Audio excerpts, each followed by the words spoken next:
লাইফের উপরে আউটলুকটা আমি একদম ব্রুয়েটে ড্রাস্টিকলি পাল্টাইছি। পাপা খুব ভালো একটা কথা বলছে আমাকে, কি বলছে? হইলে হবে না হইলে নাই, আর কি কি হবেটা কি, এটা একটা ফ্যান্টাস্টিক কথা বলছে।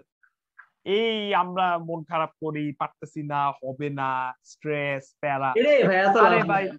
তোমার করার একটা জিনিস করবা, এখন যদি একই দিনে যদি ক্লাস টেস্টও থাকে আর কুইজও থাকে, আর করবাটা কি তুমি? তো মানে মানে উল্টা পাল্টা তো কিছু করতে পারবে না, তাই না? যা হওয়ার সেটাই হবে, শেষ।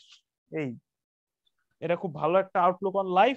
এই Outlook on life I hope আমাদের সব আলিম ব্রো বয়েজ ফলো এটাই, করে। যা চেষ্টা করছি করছি, হইলে হবে, না হইলে নাই, এক্স্যাক্টলি, বাকি আল্লাহ বলে। একটা জেনুইন একটা এফর্ট দিবা। আমরা রাত এখন কয়টা বাজে? এখন ইটস 12:09, রাত 12টা পর্যন্ত আমরা পড়ালেখা করতেছি। এখন যদি ভালো হইলে হবে, না হইলে না হবে। এখন আমরা তো আর আর তো কিছু করতে পারবো না, তাই না? ওটাই, কপালে না থাকলে নাই গো আমারই। কপালের থেকেও মানে, সবাই যে বলে তুমি আরেকটু পড়ালেখা করতে, আরে ভাই একটা মানুষ বেঁচে আছে, ওর তো একটা স্পাইডারম্যানের সিনেমা দেখা তো দরকার, তাই না? তাহলে এই সারাদিনই যদি পড়ালেখাটা করি কেন? মানে যদি একটা এই যে স্পাইডারম্যানের তালহা সিনেমা, তালহা তালহা কই, তালহার শোনা এগুলা ভাই। না না শোনানোর থেকেও মানে আমার আর কি, আমার নিজেরই মাঝে আমার মাঝে কাছে খারাপ লাগে। পড়াশোনা চিল লাগতে পারে। আরে না, চুপ থাক। না না মানে পড়াশোনা চিল লাগতে পারে আই গেস, বাট ডেফিনেটলি যত যাই বলো, বুয়েটের পড়ালেখা ক্যান নেভার বি চিল, এইটা বললে কিন্তু আমি মানবো না, তাই না? এটাই। ডেফিনেটলি আই আন্ডারস্ট্যান্ড যে অনেক মানুষ জিনিসটা শিখতে এনজয় করে, লাইক করে। আমি কিন্তু কেন না বলবো, এটা না না, মজার একটা জিনিস, শিখা তো শিক্ষা ঠিক smart। আছে, বাট এটা যেভাবে দেয় সেটা। কিন্তু বুয়েটে তোমরা কেউ যদি আমাকে বলো কেউ বুয়েটের পড়াটা এনজয় করে, this is going to B the biggest lie in the planet. বুয়েটের পড়ালেখা এনজয় করার কোনো মানেই নাই। মানে ওরা এখানে কত কোনো অঙ্ক মানে আছে, নাই আসলে। কত অঙ্ক টপিকগুলোকে আছে, ধ্বংস করে দিছে। আমরা বুঝে না বুঝে অঙ্ক কইরে বাইরে চলে আসছি। এখন এটা কোনো মানে আছে? কতজন আছে যাদের সিজিপিএ কত হাই, কি করছে, কেন করছে, কেমনে করছে, সেগুলো জিজ্ঞেস করলে অনেকে বলতে পারবে না, ইনক্লুডিং মাইসেলফ। সেটাই। আমিও কতগুলো অঙ্ক করছি, আলিম ব্রো বয়েজদেরকে শিখাইছিও আবার, বলে বলে যে এটা হইতেছে কেন আমি জানি না, ব্রো করছে বলে আমি করতেছি, কতবার তোদেরকে বলছি না? আসলে এখন এইগুলা করে যদি মানে মানে পড়ালেখা এইটা করতে তো হয়, আলটিমেটলি শিখা হইলো না, এটা জাস্ট শিখা, এমনি মানে এক্সাক্ট। জাস্ট মার্কস পাওয়া হইলো। বলো না, এতে সামসারা বলো না যে আমরা পরীক্ষা, এতে সামসার না তো ইয়াইতে কইলো, এই হালার নাম কি, তানদেরিতে কইলো যে আমরা পরীক্ষার্থী তৈরি করতেছি না। এতে সামসার না, বলতে বলো না, আমরা এতেন স্যারই পরীক্ষা বলেছে। পরীক্ষার্থী তৈরি করতেছি, আমরা খালি মার্কস পাইতে চাই। ঠিক আছে। আর আরেকটা কথা মানুষজন আর অনেক এটা বলে, এতেন স্যারের কথাও না, এটা কোন একটা কারো কোন লেকচারের কথা।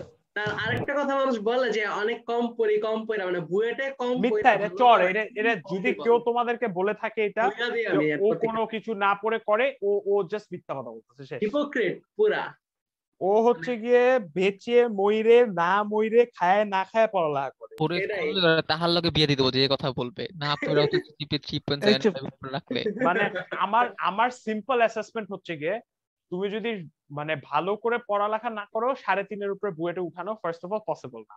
তুমি এক্স্যাক্টলি। যদি 3.75 এর উপর উঠাইতে চাও, তোমার খুবই সিরিয়াস হইতে হবে, মানে বলে জিনিসপত্র যেতে হবে। আর স্যাক্রিফাইস ফোর, স্যাক্রিফাইস করে। আর ফোর পাইতে গেলে তো ভাই শেষ একদম না না আমি জীবন। আমি বলি না, 3.75 এর উপরে পাওয়ার জন্য তোর ধর অনেক হার্ড ডিসিশন দিতে হবে, যে ধর আজকে স্পাইডারম্যান দেখতে যাব না, আজকে পড়ালেখা করব।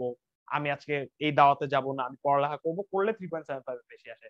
হ্যাঁ 3.9 এর বেশি পাইতে হইলে আমি মরে গেছি, কেউ নাই, দুনিয়া বলে কিছু নাই, এই বুয়েটি আমার জান, বুয়েটি আমার প্রাণ, হ্যাঁ হ্যাঁ, এটা এটাই। করে আর পড়ো পড়ো। না করলে 3.9 এর উপর ওঠা সম্ভব না। আর আর যে ভাই 4 ফোর, পায়, ভাই এইটা ইম্পসিবল। ইম্পসিবলের থেকেও এটা অনেক বেশি ডিপেন্ড করে লাকের উপরে, এন্ড লাকের লাইকলি থেকেও লাক। বেশি কুত্তার মতো মানে যেই এফর্ট লাগে একটা 4 পাওয়ার জন্য, আমার কাছে যেটা মনে হয়, মানে ল্যাব রিপোর্ট লিখে দেখো, ওই হালা এত গেজাইছে, ওটা আমার পড়ে কষ্ট লাগতেছে, সে যে এত পরিমাণ গেজাইছে তার রিপোর্ট গুলা, আর তোর এইগুলা সে ডিসকাশন দেখলে কান্না আসে, মানে কান্না ওরে কে পায়। কইছে লিখতে এগুলা।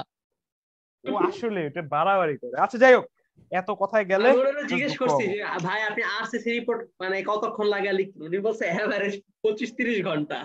তো একটা আরসিসি রিপোর্টে 25-30 ঘন্টা লাগে লিখতে, মানে অলমোস্ট 2-3 দিন 6-7 ঘন্টা করে দিয়ে লিখতে, তাও এসএফটা 25 ঘন্টা বাইর করতে আমার লাগবে, তোর এট এন অ্যাভারেজ যদি 4 ঘন্টা দেই, আমার 6 দিনের মতো লাগবে আর কি।